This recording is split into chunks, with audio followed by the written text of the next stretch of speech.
How to link device on WhatsApp Business. It's pretty simple and a quick process, so let's get started with the video. First of all, make sure that you are using the updated version of the app. Once you have the updated version, simply open the application WhatsApp Business. Enter your login credentials and make sure you are logged into your specific WhatsApp Business account. Once you have been logged in, head over to Settings at the bottom right corner. You can see the option of Link Devices right here. Click on it. And then tap on Link Device once again.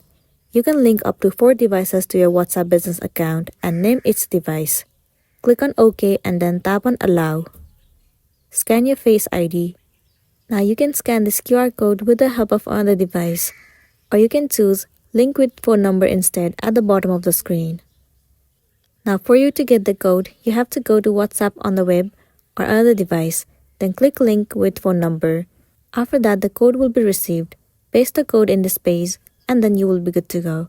So that's the wrap for this video. If this video helped you, give it a like and check out our next tutorial. Thank you.